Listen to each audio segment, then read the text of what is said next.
What is going up, guys? It's me, Kai. Today, I'm gonna do a part 2 on Deku, Feats, and Stats. So here we go. Last video I couldn't upload because on YouTube because couldn't say. We got taken down. But anyways, let's begin, shall we? As of now, Deku has access to 7 quirks, namely One for All, Transmission, Fajin, Danger Sense, Black Whip, Smoke Screen, and Flow. The basic gist of all these powers is that they all come from the previous One for All users, with their abilities becoming stronger throughout the generations. Another thing I do want to talk about is Deku's final quirk. So for starters, this is his final quirk he uses during battle, and he starts to resonate. His eyes start to burn out fire, as you can see. Deku's final quirk is known as Gear Shift. It's a quirk that's activated via physical contact. It allows the user to change the velocity of anything they touch, meaning they can spontaneously slow things down or speed things up.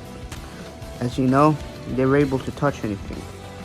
They can use it to speed up, mostly. They can touch anything,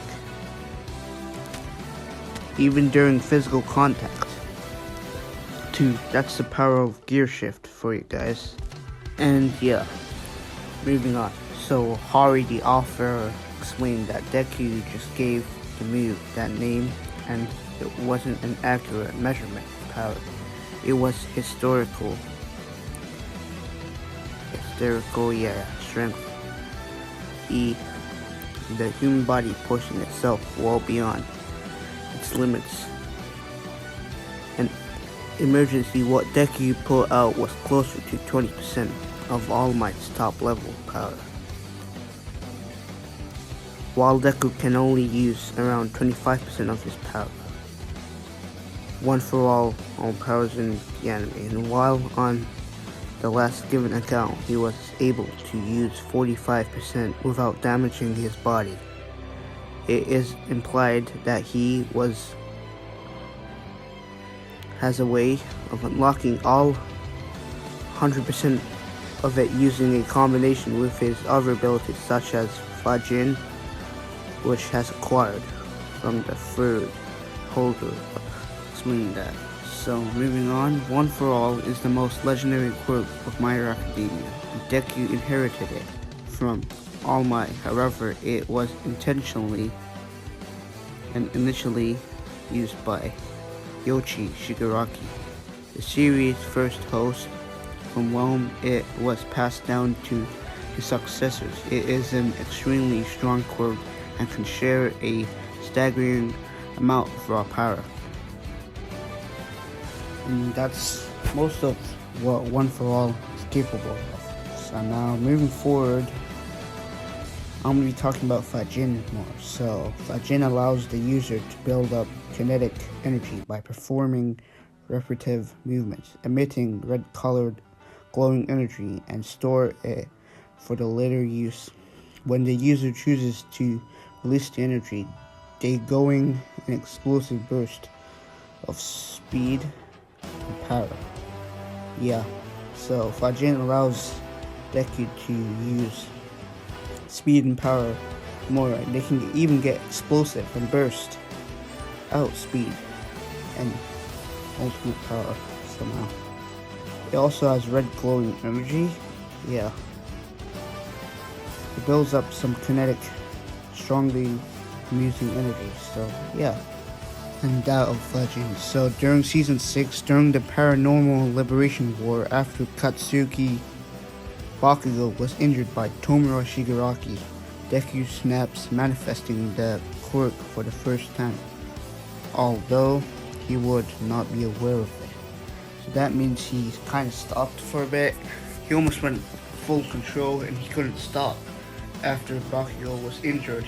We thought he was going to die, but season 7 is when, Bakugos gets, I don't want to say, it's going to get spoilers, but hey, Bakugos fought his very best against Shigaraki, or All for One.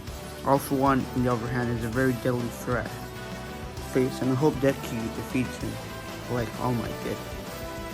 And yeah, so another thing I need to talk about is Danger Sense. It's functionally similar to how, Peter Parker's Spider-Man uses his spider sense. As the name suggests, Danger Sense allows the user to detect incoming threats, and Deku will feel a sharp pain whenever this happens. This has actually happened. That's how he was able to detect Shigaraki and All for One incoming. Now, another quirk that Deku uses, the main power of transmission is, in Deku's case, this allows him to get multiple hits on a target, they moving in slow motion. In this sense, the quirk acts as a boost to the user's attack and speed. So that means Deku is able to attack the opponent multiple times in combat or war or conflict. That means he has a good chance against All for One. The final battle against, Shigaraki and Deku was insane, but for season 7, it's going to be more insane, man. Let's hope it goes well. One thing I gotta explain is a powerful quirk that gives the user the ability to produce tendrils any part of the body and control them at will, similar to Spider-Man's webs. These can be shot out of the user's body to grapple onto objects or enemies. In particular, Deku can swing around with his black whip, anything. He can use it as well. He can use his eyes, like they can turn into fire, pretty much. And yeah, I'm gonna continue explaining more about this. Now, onto smoke screen allows the user to generate a thick cloud of purple smoke from their body. The smoke can be spread to cover a very wide area. This serves as a way to obscure the vision of opponents and catch them by surprise. Yeah, Deku did use that against Class A, but Bakugos wiped it out. But this is how Deku, hides himself from the world and escapes. But I guess some quirks are able to outmatch the smoke screen and all. More thing I want to add is float. Yeah, that's one of his quirks. Float allows the user to levitate and suspend himself in midair.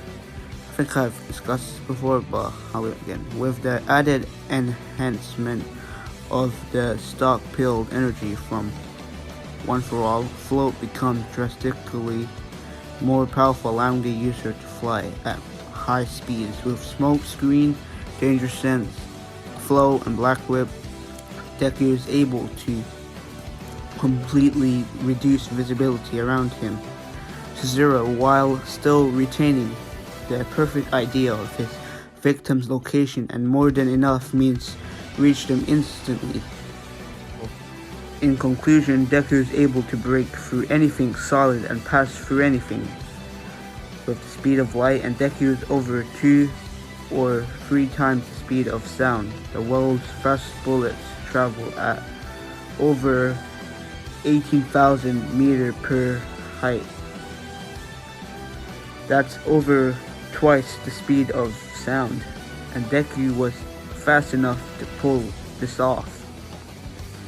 And yeah, he's quite fast with infinite speed and speed of light. His speed is like way beyond Flash and all, and Quicksilver. But yeah, anyways, I'm gonna end the video. I'm gonna talk about the clips. Thank you guys for watching, and I'll see you guys next time, man. Peace out. And it feels good doing it without seats. And yeah, peace out.